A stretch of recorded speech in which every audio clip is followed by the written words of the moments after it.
हमारा गांव क्षेत्र में सबसे अग्रणी है। इतनी आस्था थी कोई आदमी इसमें एक टहनी नहीं तोड़ सकता है। मारीपत स्टेशन पे 70% संख्या जो नौकरी पेशे लोगों की थी वो खेड़ी बनाता था। उसमें राम मूर्ति एक पहलवान था, दिल्ली का बहुत मशहूर पहलवान। उस तिरका पहलवान ने उसको हराया, तन बरादरी का नाम रोशन किया।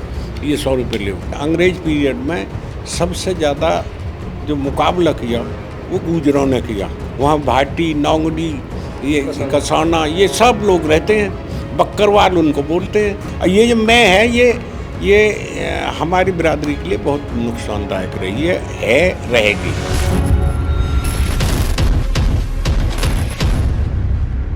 भनौता गांव में हम आए हैं, जानेंगे गांव का क्या इतिहास है, कितना पुराना ये गांव है और क्या क्या गांव में सुविधाएं हैं और क्या प्रॉब्लम है। आपका स्वागत है हमारे चैनल में। आपका नाम? मेरा नाम मास्टर भागमल सिंह जी। और मेरा कहना ये है कि ये गांव 1000 साल से भी ऊपर का पुराना है। ये पहले हमारे जो ये दोनों गांव हैं खेड़ी भनौता, इनका गोत्र है तोंगड़ और यहाँ पहले रहते थे त्यागी।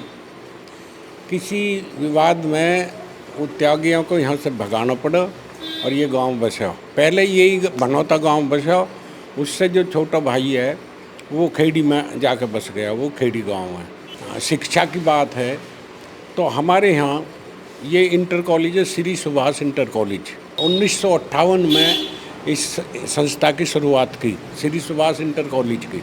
IPS, IAS, PCS बहुत लड़के निकल गए। और सर्विस की जहाँ तक बात है, दिल्ली पुलिस में मेरे ख्याल से 2 दर्जन से ज़्यादा दोनों गांवों के दरोगा भर्ती हुए और वो अपनी ड्यूटी पूरी करके कुछ हैं कुछ चले गए।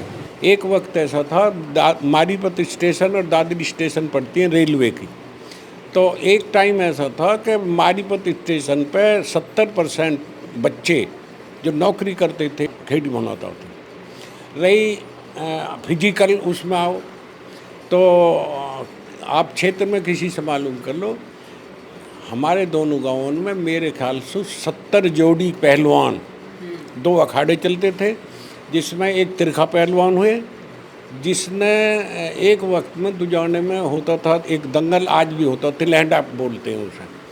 उसमें राम मूर्ति एक पहलवान था, दिल्ली का बहुत मशहूर पहलवान का और इंडिया लेवल का।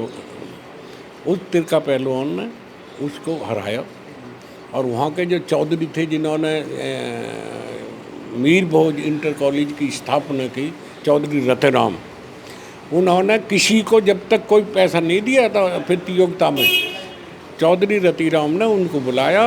उस टाइम पे 100 रुपये ऐसे समझो, 1 लाख रुपए उस टाइम पे। तो उन्होंने कहा पहली बार मेरा मन खुश करो, तैने बरादरी की सेवा की है, तैने बरादरी का नाम रोशन किया, ये 100 रुपये ले। और ऐसे कई पहलवान, सिरदर पहलवान और कई पहलवान ऐसे हुए जो राष्ट्रीय स्तर के पहलवान हुए। गुर्जर समाज कहीं ना कहीं अपने जाना जाता है कि दबंग है, उसको आप किस तरह से देख रहे हैं? बात आपने बहुत अच्छी पूछी है। इतिहास अगर आप तय करेंगे, इतिहास जानेंगे तो गुजरों का इतिहास है, गुजर समाज का इतिहास है। कोई और इतिहास हमने सुना नहीं है, न कोई इतिहास हमने पढ़ा है। गुजर बहुत पुरानी वो है और ये जो इनकी आदत रही है, जैसे अंग्रेज पीरियड में सबसे ज़्यादा जो मुकाबला किया वो गुजरों ने किया।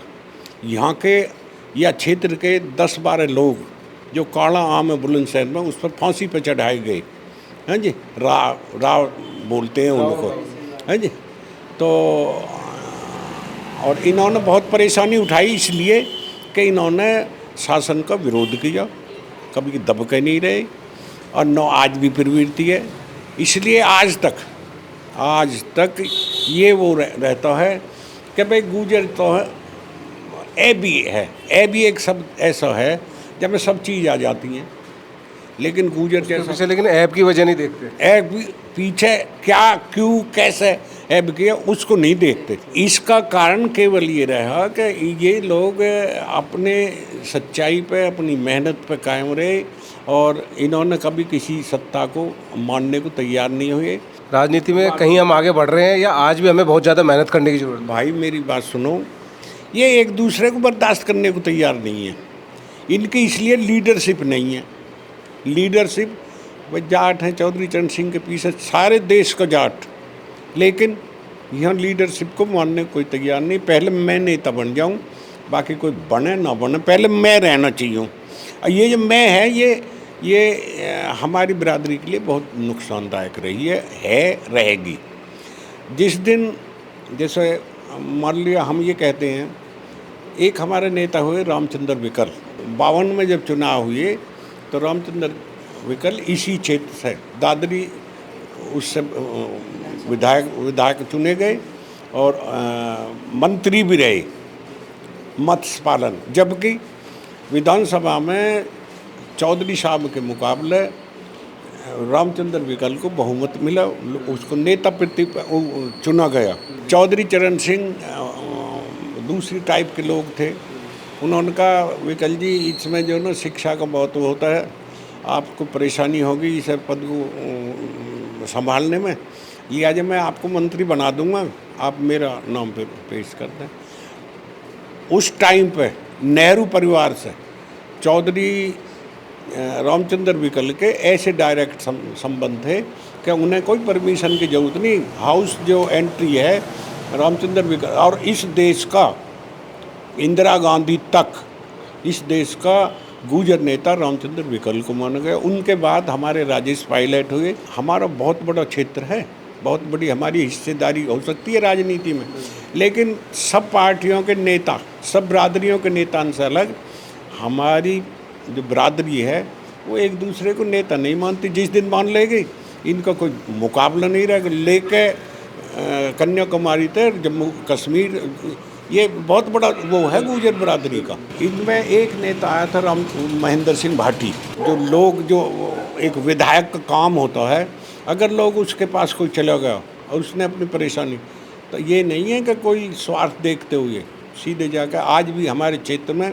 जितनी फैक्ट्रियां हैं उनमें 90% जो लोग लगे हुए हैं वो महेंद्र भाटी की देन है, और वो भी आपसी उसमें चले गए। उसको बदमाश बता दो, लेकिन ऐसा नेता हमारे यहाँ है, हुआ नहीं है ना होगा। धन्यवाद, आपने बहुत अच्छी जानकारी दी गांव के समाज के बारे में।